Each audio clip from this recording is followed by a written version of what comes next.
سورہ طٰہٰ۔ سورہ طٰہٰ مکی ہے، اس میں 133 آیات 8 رکوع ہیں۔ یہ سورہ مکہ مکرمہ کے بالکل ابتدائی دور میں نازل ہوئی۔ روایات سے ثابت ہوتا ہے کہ حضرت عمر رضی اللہ عنہ اس سورت کو سن کر اسلام لائے تھے، اور جس وقت یہ سورت نازل ہوئی اس وقت مسلمانوں کے لیے بڑی آزمائشیں، بہت تکلیفوں کا دور تھا۔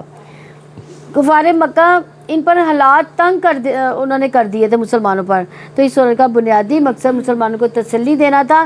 اس طرح کی آزمائشیں اسلام کے راستے میں آ رہی ہیں، لیکن آخر انجام حق کا ہی ہوگا۔ بسم اللہ الرحمن الرحیم۔ طٰہٰ ما انزلنا علیک القرآن لتشقی۔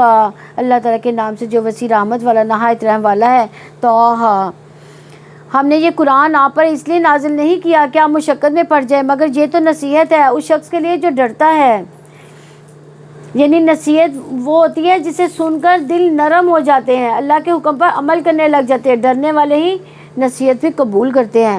اس ذات کی طرف سے نازل کیا گیا جس نے زمین کو اور بلند آسمانوں کو پیدا کیا، جس نے زمین کو اور بلند آسمانوں کو پیدا کیا۔ وسیع رحمت والا عرش پر بلند ہوا، اسی کا جو آسمانوں میں ہے، جو زمین میں ہے، جو ان دونوں کے درمیان ہے، جو گیلی مٹی کے نیچے ہے۔ اگرچہ آپ بلند آواز سے بات کریں، یقیناً وہ تو پوشیدہ اور پوشیدہ تر کو بھی جانتا ہے۔ اللہ تعالیٰ وہ ہے جس کے سوا کوئی معبود نہیں، اس کے لیے بہترین نام ہے۔ اور کیا آپ کو موسیٰ کی خبر پہنچی جب اس نے ایک آگ دیکھی تو اپنے گھر والوں سے کہا، ٹھہرو، یقیناً میں نے ایک آگ دیکھی ہے، شاید کہ اس میں سے تمہارے لیے کوئی انگارہ لے آؤں یا اس آگ پر کوئی رہنمائی پاؤں۔ پھر جب وہ اس کے پاس آیا تو آواز دی گئی، اے موسیٰ، یقیناً میں ہی تمہارا رب ہوں، بس اپنے جوتے اتار دو، یقیناً تم وادی مقدس طویٰ میں ہو، اور میں نے تمہیں چن لیا۔ پر جو وحی کی جا رہی ہے اسے غور سے سنو۔ یہ کس سے بات ہو رہی ہے؟ یقیناً میں ہی اللہ ہوں، میرے سوا کوئی معبود نہیں، سو تم میری عبادت کرو، میری یاد کے لیے نماز قائم کرو۔ یعنی یہ تھا پہلا پیغام موسیٰ علیہ السلام کی نبوت کا، کہ اللہ تعالیٰ کی عبادت، اور ہر پیغمبر کو یہی کہا گیا۔ یقیناً قیامت آنے والی ہے، قریب ہے کہ میں اسے چھپاؤں، تاکہ ہر شخص اس کا بدلہ دیا جائے جو اس نے کوشش کی۔ یعنی ہر شخص اپنی کوشش کا بدلہ پائے گا۔ سو تمہیں اس سے روک نہ دے کوئی شخص جو اس پر ایمان نہیں لایا، اپنی خواہش کے پیچھے لگا ہوا، پھر تم ہلاک ہو جاؤ گے۔ اور اے موسیٰ، یہ تمہارے دائیں ہاتھ میں کیا ہے؟ موسیٰ نے کہا، یہ میری لاٹھی ہے، میں اس پر ٹیک لگاتا ہوں، میں اس کے ساتھ اپنی بکریوں پر پتے جھاڑتا ہوں، اس میں میرے لیے اور بھی کئی ضرورتیں ہیں۔ اللہ تعالیٰ نے فرمایا، پھینک دو اس کو اے موسیٰ۔ یعنی ابھی وہ خوبیاں بتا ہی رہے تھے تو اللہ تعالیٰ نے اس کو پھینکنے کا حکم دے دیا۔ تو موسیٰ نے کہا، اس کو پھینک دو، تو موسیٰ نے اس کو پھینک دیا، تو اچانک وہ ایک سانپ تھا جو دوڑ آتا۔ اللہ تعالیٰ نے فرمایا، اس کو پکڑو اور ڈرو مت، جلدی ہم اسے اس کی پہلی حالت پر لوٹا دیں گے، اور اپنا ہاتھ اپنی بغل سے ملاؤ، وہ سفید چمکتا ہوا بغیر عیب کے نکلے گا۔ یہ دوسری نشانی، تاکہ ہم تمہیں اپنی بڑی نشانیوں میں سے کچھ دکھائیں۔ اب تم فرعون کے پاس جاؤ، یقیناً اس نے سرکشی کی ہے۔ موسیٰ نے کہا، اے میرے رب، میرے لیے میرا سینہ کھول دے، یعنی شرح صدر عطا فرما دے۔ جب سینہ کھل جاتا ہے، شرح صدر ہو جاتی ہے، تو حق قبول کرنا آسان ہو جاتا ہے، انسان کا دل بڑا ہو جاتا ہے۔ اس کا مطلب یہ نہیں کہ صرف ٹیکس، یعنی اس کا مطلب یہ ہوتا ہے کہ میرے یقین میں اضافہ کر دے، میرے ایمان میں اضافہ کر دے، میری بزدلی ختم کر دے، اور مجھے بھروسہ اعتماد دے، اور مجھے ثابت قدمی عطا فرما، اور میرے کام کو میرے لیے آسان کر دے، اور میری زبان کی گرہ کھول دے، تاکہ میری بات سمجھے، اور میرے لیے میرے خاندان سے ایک معاون مقرر کر دے، ہارون کو جو میرا بھائی ہے، اس سے میری پشت کو مضبوط کر دے، اس کو میرے کام میں شریک ٹھہرا دے۔ یعنی شرح صدر کے بعد مدد کس سے مانگی؟ بھائی کے لیے مدد مانگی، تاکہ میرا کام آسان ہو جائے۔ یعنی وہ کہتے ہیں نا، ایک اور ایک کتنے ہوتے ہیں؟ 11۔ تاہم ہم کثرت سے تیری تسبیح بیان کریں، اور ہم کثرت سے تیرا ذکر کریں، یقیناً تو ہی ہمارے حال کو خوب دیکھنے والا ہے۔ اللہ تعالیٰ نے فرمایا کہ یقیناً جو تم نے مانگا تجھے دے دیا گیا ہے موسیٰ، یعنی ساری دعائیں قبول ہوگی۔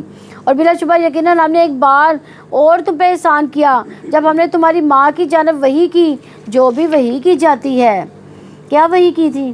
بچے کو صندوق میں پھینک، ہاں یہ کہ تو اسے صندوق میں ڈال، پھر اس کو دریا میں پھینک دو، پھر لازم ہے کہ دریا اس کو کنارے پر ڈال دے، اور اسے ایک شخص اٹھا لے گا جو میرا بھی دشمن ہے اور اس کا بھی دشمن ہے، اور میں نے اپنی طرف سے تم پر ایک محبت ڈال دی تاکہ تم میرے سامنے پرورش کیے جاؤ.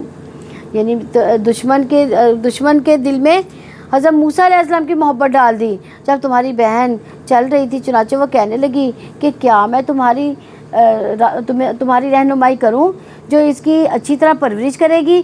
بس ہم نے تمہیں تمہاری ماں کی طرف لوٹا دیا تاکہ اس کی آنکھیں ٹھنڈی رہیں اور وہ غم نہ کرے، اور تم نے ایک شخص کو قتل کر دیا، پھر ہم نے اس غم سے تمہیں نجات دی، اور ہم نے تمہیں مختلف آزمایا، خوب آزمانا، پھر تم کئی سال مدین والوں میں رہے، پھر تم اپنے مقررہ وقت پر آئے اے موسیٰ، اور میں نے تمہیں خاص طور پر اپنے لیے بنایا، اور تم اور تمہارا بھائی میری نشانیوں کے ساتھ جاؤ، اور تم دونوں میری یاد میں سستی نہ کرنا. یعنی مشن پر بھی بھیجا، اور ساتھ میں کیا کہا کہ یاد بھی کرتے رہنا، ذکر اذکار بھی کرتے رہنا. تم دونوں فرعون کی طرف جاؤ، یقیناً وہ سرکش ہو گیا، پھر دونوں اسے نرم بات کہو، شاید کہ وہ نصیحت قبول کرے یا ڈرے. یعنی فرعون کے ساتھ بھی کیسے بات کرنے کو کہا گیا؟ نرمی کے ساتھ. دونوں نے کہا اے ہمارے رب، یقیناً ہمیں خوف ہے کہ وہ ہم پر زیادتی کرے گا یا وہ سرکشی کرے گا. اللہ تعالیٰ نے فرمایا ڈرو مت، یقیناً میں تم دونوں کے ساتھ ہوں، میں سن رہا ہوں، میں دیکھ رہا ہوں. تو دونوں اس کے پاس جاؤ اور کہو یقیناً ہم دونوں تیرے رب کے بھیجے ہوئے ہیں، چنانچہ بنی اسرائیل کو ہمارے ساتھ بھیج دے، ان کو عذاب نہ دے، یقیناً ہم تمہارے رب کی طرف سے تمہارے پاس ایک نشانی لے آئے ہیں. اور سلام ہو اس پر جو ہدایت کے پیچھے چلا، بلا شبہ یقیناً ہماری طرف وحی کی گئی ہے، بے شک اس شخص پر عذاب ہے جس نے جھٹلایا اور منہ موڑا. فرعون نے کہا تو تم دونوں کا رب کون ہے اے موسیٰ؟ موسیٰ نے کہا ہمارا رب وہ ہے جس نے ہر چیز کو اس کی صورت عطا کی، پھر اسے راستہ دکھایا. فرعون نے کہا پھر تو پہلے زمانوں کے لوگوں کا کیا حال ہے؟ موسیٰ نے کہا اس کا علم میرے رب کے پاس ایک کتاب میں ہے، میرا رب نہ بھولتا ہے نہ غلطی کرتا ہے. وہی ہے جس نے زمین کو تمہارے لیے فرش بنایا، اس میں تمہارے لیے راستے بنا دیے، اور آسمان سے کچھ پانی اتارا، پھر اس کے ذریعے سے مختلف نباتات کی کئی قسمیں نکالی، کھاؤ اور اپنے مویشیوں کو چراؤ. بلا شبہ اس میں عقل مندوں کے لیے یقیناً بہت سی نشانیاں ہیں. اسی زمین سے ہم نے تمہیں پیدا کیا اور اسی میں ہم تمہیں لوٹائیں گے، اور اسی میں سے ہم تمہیں دوبارہ نکالیں گے. اور بلا شبہ یقیناً ہم نے فرعون کو اپنی سب نشانیاں دکھائیں تو اس نے جھٹلایا اور انکار کر دیا. اس نے کہا اے موسیٰ کیا تم ہمارے پاس آئے ہو کہ اپنے جادو سے ہمیں ہمارے ملک سے نکال دو، اور تو ہم بھی تمہارے پاس ضرور ایسا ہی جادو لائیں گے. اب جو نشانیاں تھیں ان کو کیا قرار دے دیا گیا؟ جادو. چنانچہ ہمارے اور اپنے درمیان ایک وعدے کا وقت مقرر کر لو، نہ ہم اس کے خلاف کریں گے نہ ہی تم، ایسی جگہ میں جو ہموار ہے. تو کون سا دن تھا وہ؟ تہوار، ہاں میلے کا دن یا تہوار کا دن. موسیٰ نے کہا تمہارے وعدے کا دن میلے کا دن ہے، اور یہ کہ لوگ دن چڑھے جمع کیے جائیں. پھر فرعون واپس لوٹا تو اس نے اپنی ساری تدبیریں جمع کی، پھر مقابلے میں آ گیا. موسیٰ نے اس سے کہا کہ تمہارا برا ہو، اللہ تعالیٰ پر جھوٹ نہ باندھو ورنہ وہ تمہیں ایک عذاب سے فنا کر دے گا. اور یقیناً جھوٹ جس نے بھی گھڑا وہ نامراد ہوا. تو انہوں نے اپنے معاملے میں آپس میں جھگڑا کیا، انہوں نے پوشیدہ سرگوشی کی. انہوں نے کہا کہ بلا شبہ یہ دونوں یقیناً جادوگر ہیں، وہ دونوں ارادہ رکھتے ہیں کہ اپنے جادو سے تمہاری زمین سے نکال دیں اور تمہاری مثالی طریقہ زندگی کا خاتمہ کر دیں. چنانچہ آج اپنی تدبیریں پختہ کرو، پھر سب بستہ ہو کر آؤ، اور یقیناً آج جس نے غلبہ حاصل کیا وہی کامیاب ہوا. انہوں نے کہا اے موسیٰ تم پھینک دو یا ہم پہلے پھینکیں؟ موسیٰ نے کہا بلکہ تم ہی پھینکو. تو یکایک ان کی رسیاں، ان کی لاٹیاں، ان کے جادو سے موسیٰ کو خیال ڈالا جاتا تھا کہ واقعی وہ دوڑ رہی ہیں، یعنی وہ سانپ، بہت بڑے سانپ بن گئے. چنانچہ موسیٰ نے اپنے دل میں کچھ ڈر محسوس کیا. ہم نے کہا ڈرو مت، یقیناً تم ہی غالب ہو، اور پھینک دو جو تمہارے دائیں ہاتھ میں ہے. جو کچھ انہوں نے بنایا اسے ابھی وہ نگل جائے گا. یقیناً جو کچھ انہوں نے بنایا ہے جادوگر کی چال ہے، اور جادوگر کبھی کامیاب نہیں ہوتا جہاں بھی وہ آئے. یعنی یہ بھی جادو کے طور کے لیے بہترین جو ہے نا یہ آیت ہے جادوگر جہاں بھی مطلب آپ سوچیں کہ آپ پر جادو ہو گیا تو آپ اس آیت کو پڑھ کے اپنے اوپر دم کر سکتی ہیں۔ تو جادوگر سجدے میں گرا دیے گئے۔ انہوں نے کہا ہم موسیٰ اور ہارون کے رب پر ایمان لے آئے۔ پھر انہوں نے کہا تم اس پر ایمان لائے ہو، اس سے پہلے کہ میں تمہیں اس کی اجازت دیتا، یقیناً وہ ضرور تمہارا بڑا ہے جس نے تمہیں جادو سکھایا، پر یقیناً میں ضرور تمہارے ہاتھ پاؤں مخالف سمتوں سے کاٹوں گا، اور میں کھجور کے تنوں پر تمہیں ضرور پھانسی دوں گا، اور تمہیں ضرور معلوم ہو جائے گا کہ ہم میں سے کون عذاب دینے میں زیادہ سخت ہے، زیادہ باقی رہنے والا ہے۔ جادوگروں نے کہا ہم تمہیں ان پر ہرگز ترجیح نہیں دیں گے جو واضح دلائل میں سے ہمارے پاس آ گئے، اور نہ ہی اس ذات پر جس نے ہمیں پیدا کیا۔ چنانچہ فیصلہ کرو جو تم فیصلہ کرنے والے ہو، یقیناً تم صرف اس دنیا کی زندگی کا فیصلہ کرو گے۔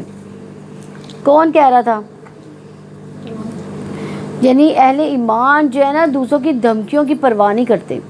ایمان والے اپنے رب پر بھروسہ کرتے ہیں، جب وہ کوئی نیک کام کرتے ہیں تو اللہ پر توکل کرتے ہیں اور نفع نقصان کا مالک اللہ کو سمجھتے ہیں۔ یقیناً ہم نے اپنے رب پر ایمان لائے تاکہ وہ ہمارے لیے ہمارے گناہ بخش دے اس جادو کے کام کو جس پر تو نے ہمیں مجبور کیا۔ اللہ تعالیٰ بے تو سب سے زیادہ باقی رہنے والا ہے۔ یعنی یہ سارے جادوگر فوراً ہی ایمان لے آئے تھے، تو اب ان کا فوراً احساس ہو گیا کہ جادو کرنا بڑا گناہ بھی تھا جو ہم کر بیٹھے ہیں۔ بلا شبہ جو شخص اپنے رب کے سامنے مجرم بن کر آئے گا تو یقیناً ان کے لیے جہنم ہے، اس میں وہ نہ مرے گا نہ وہ جیے گا۔ یعنی توبہ نہیں کی، کفر پر رہا، گناہوں کے لیے لت پت رہا گناہوں میں، ایسے لوگ دنیا سے چلے بھی جائیں تو ان کا ٹھکانہ کہاں ہوگا؟ تو جو شخص اپنے رب کے پاس مومن ہو کر آئے گا جس نے نیک عمل کیے تو ان لوگوں کے لیے بلند درجات ہیں، یعنی ایمان اور ایمان کے بعد عمل صالحہ۔ ہمیشہ کی جنتیں جن کے نیچے نہریں بہتی ہوں گی وہ ان میں ہمیشہ رہنے والے ہیں، اور یہ اس شخص کا بدلہ ہے جس نے پاکیزگی اختیار کی، یعنی جو تزکیہ کے طریقے پر عمل پیرا رہا، جو اپنے گناہوں کے ساتھ ساتھ صاف کرتا رہا۔ کہتے ہیں سارے بنی آدم خطا کار ہیں، بہترین خطا کار کون ہے؟ جو توبہ کرنے والا ہے، کیونکہ تو گناہ سے توبہ کرنے والا ایسا ہے جیسے اس نے کبھی گناہ کیا ہی نہیں۔ اور بلا شبہ یقیناً ہم نے موسیٰ کی طرف وحی کی اور رات کے وقت میرے بندوں کو لے کر نکلو، پھر ان کے لیے سمندر میں خشک راستہ بناؤ، نہ تم تعقب کا خوف کھاؤ گے نہ ہی تم ڈرو گے۔ پھر فرعون نے اپنے لشکروں کے ساتھ ان کا پیچھا کیا تو ان کو سمندر سے ڈھانپ لیا۔ اس چیز نے جس نے اسے ڈھانپا، کس کو ڈھانپ لیا تھا؟ پانی سے کس کو ڈھانپا تھا؟ فرعون کو، اور فرعون نے اپنی قوم کو گمراہ کیا، صحیح راہ رہنمائی نہ کی، یعنی کیونکہ انجام اچھا نہیں ہوا تھا۔ بظاہر دیکھنے میں بہت ساری اس نے تعمیرات کی تھی اور بہت اس نے ترقی کی تھی اور اپنی قوم کو بھی بڑا خوش رکھا تھا اس نے، لیکن کامیاب بادشاہ ضرور تھا لیکن کامیاب انسان نہیں تھا، اپنے رب کا نافرمان تھا۔ اے بنی اسرائیل، یقیناً ہم نے تمہیں تمہارے دشمن سے نجات دلائی، اور ہم نے پہاڑ کی دائیں جانب کا تمہیں وعدہ دیا، اور ہم نے تم پر من و سلوہ نازل کیا۔ کھاؤ پاک چیزوں میں سے جو ہم نے تمہیں رزق دیا، اس میں سے حد سے نہ بڑھو ورنہ میرا غضب تم پر ٹوٹ پڑے گا، اور جس پر میرا غضب ٹوٹا تو یقیناً وہ ہلاک ہوا۔ اور بلا شبہ جس شخص نے توبہ کی اور ایمان لایا، نیک عمل کیے، پھر سیدھی راہ پر چلا تو یقیناً بہت بخشنے والا ہوں، یقیناً میں بہت بخشنے والا ہوں۔ اور کیا چیز تمہیں اپنی قوم سے جلدی لے آئی ہے موسیٰ؟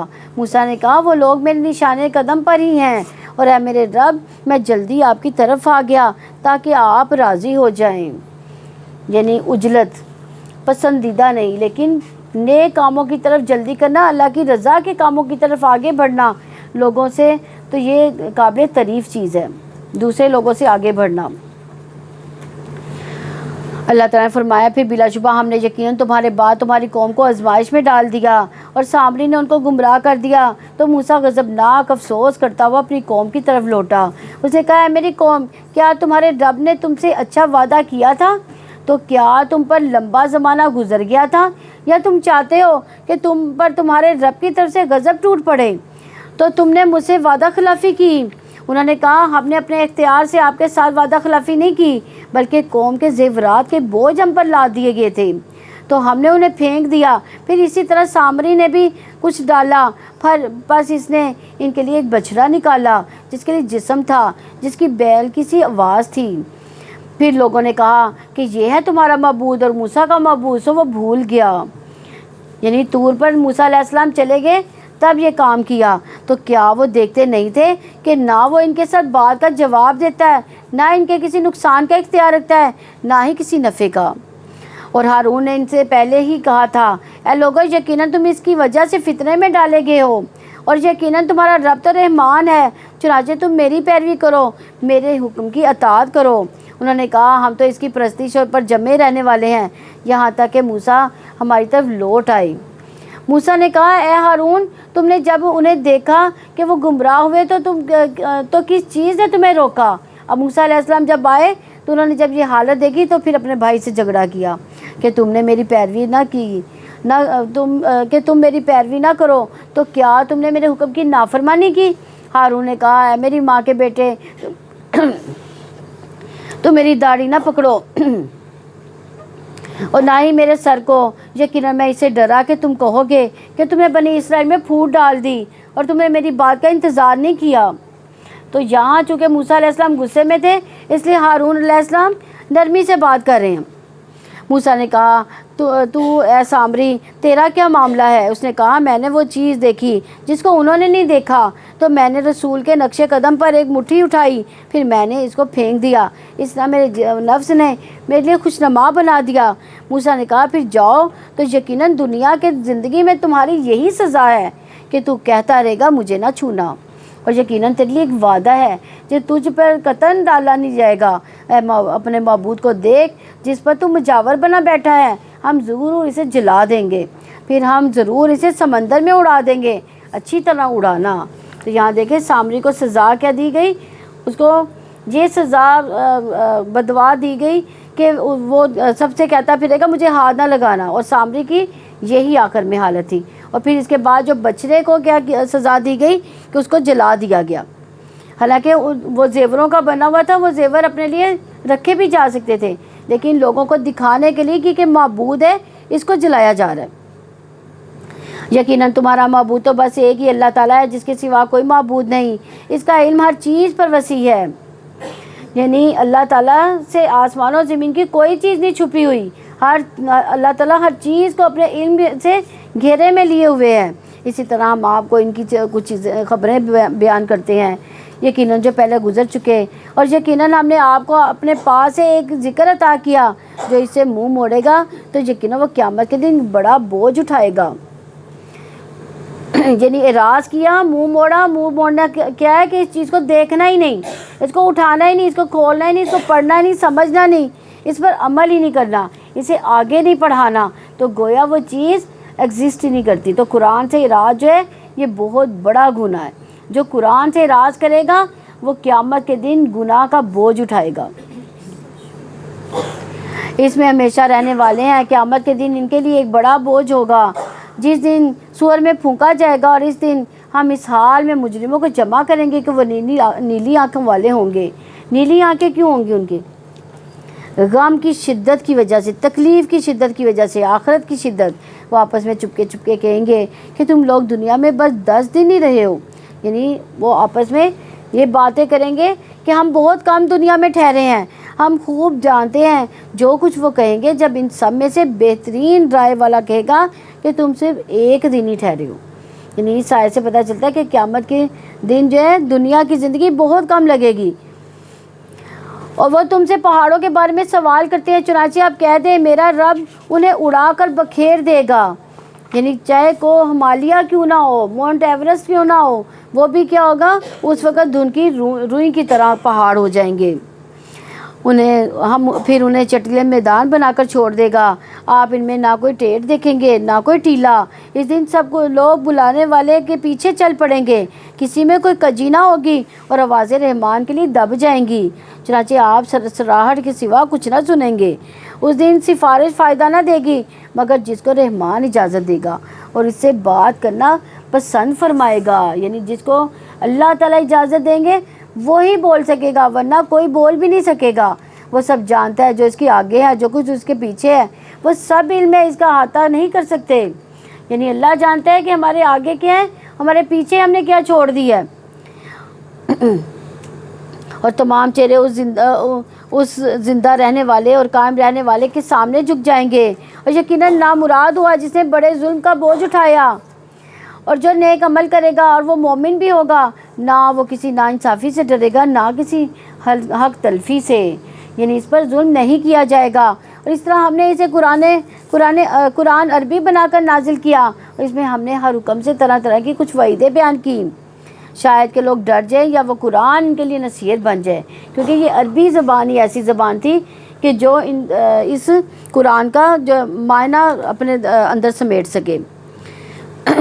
فتعال اللہ الملک الحق ولا تعجل بالقرآن من قبل ان یقضی الیک وحی وقل رب زدنی علما.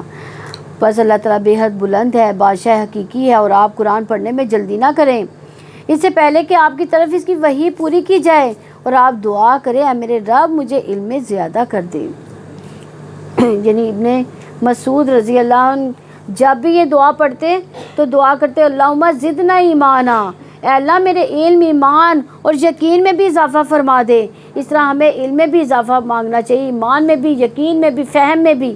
امام ابن تیمیہ کہتے ہیں بعض اوقات میں نے ایک ایک آیت پر 100 تفاسیر کا مطالعہ کیا، اللہ سے فہم کی دعا کرتا اور کہتا اے اللہ مجھے حضرت آدم اور ابراہیم علیہ السلام جیسا علم عطا فرما دے.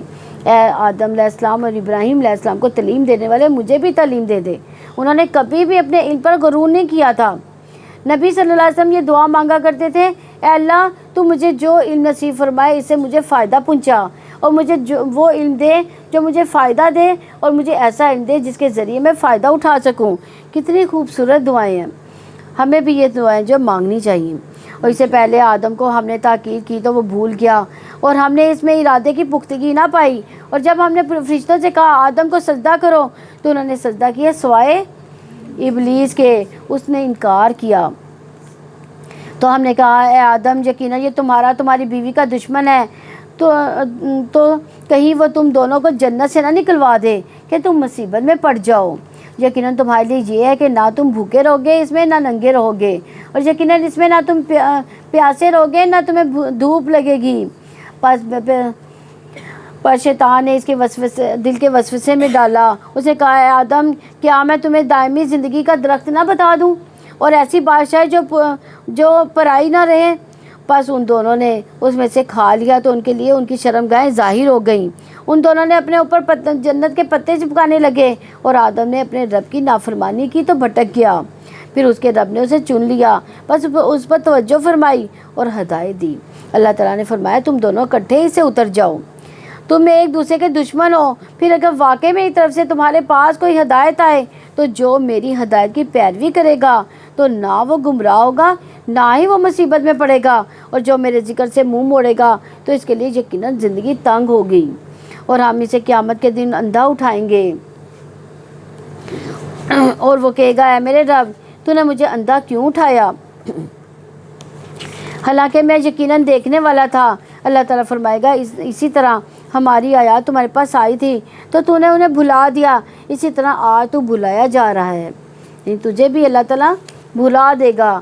تو یہاں بھلانے سے مراد کیا ہے کہ سورج، یہ نہیں ہے کہ سورج یاد کی اس کو بھلا دیا، بلکہ قرآن کو پڑھا ہی نہیں، اس پر عمل ہی نہیں کیا. اسی طرح ہم بدلہ دیتے ہیں اس شخص کو جو حد سے گزر جاتا ہے اور اپنے رب کی آیات پر ایمان نہیں لاتا، تو یقیناً آخرت کا عذاب زیادہ سخت، زیادہ باقی رہنے والا ہے.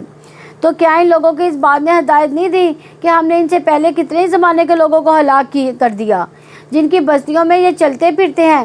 بلا شبہ اس میں یقیناً عقل والوں کے لیے بہت سی نشانیاں ہیں. اور اگر آپ کے رب کی جانب سے ایک بات نہ ہوتی، ایک مقررہ وقت نہ ہوتا تو عذاب ضرور لازم ہو جاتا. چنانچہ لوگ تو باتیں کرتے ہیں، آپ ان پر صبر کریں اور اپنے رب کی حمد کے ساتھ تسبیح کریں، سورج نکلنے سے پہلے، اس کے غروب ہونے کے پہلے، اور رات کے اوقات میں بھی. بس تسبیح کرو ان کے دن کے کناروں پر بھی تاکہ آپ راضی ہو جائیں. یعنی پیچھے بھی آیا اور ہمیں معلوم ہے کہ آپ کا سینہ گھٹتا تھا، تو آپ کو کیا بتایا گیا؟ تسبیح اور سجدے کی کثرت. تو یہاں بھی تسبیح کا ذکر ہے، یعنی جب بھی کوئی تکلیف پہنچے تو کیا کرنا، پھر کثرت سے تسبیحات کرنی ہے اور ساتھ میں نفل نمازیں پڑھنی ہیں، اور آپ نظر اٹھا کر بھی نہ دیکھیں کہ اس کی طرف جو ہم نے ان میں سے مختلف قسم کے لوگوں کو سر و سامان دیا دنیا کی زندگی کی زینت، تاکہ ہم انہیں اس آزمائش میں ڈالیں۔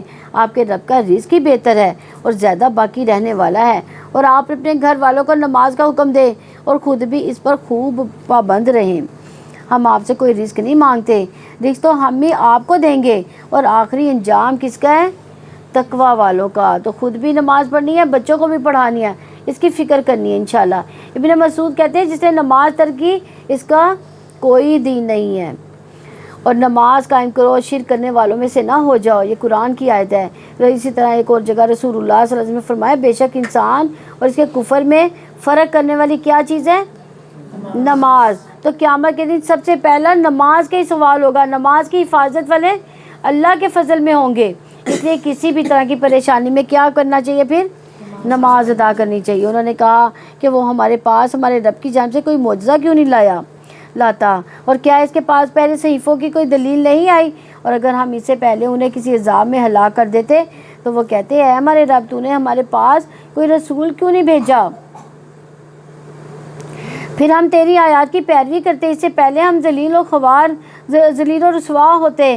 آپ کہہ دیں ہر ایک منتظر ہے، سو تم بھی انتظار کرو، پھر جلدی جان جاؤ گے کہ سیدھے راستے پر کون ہے اور کس نے ہدایت دی پائی۔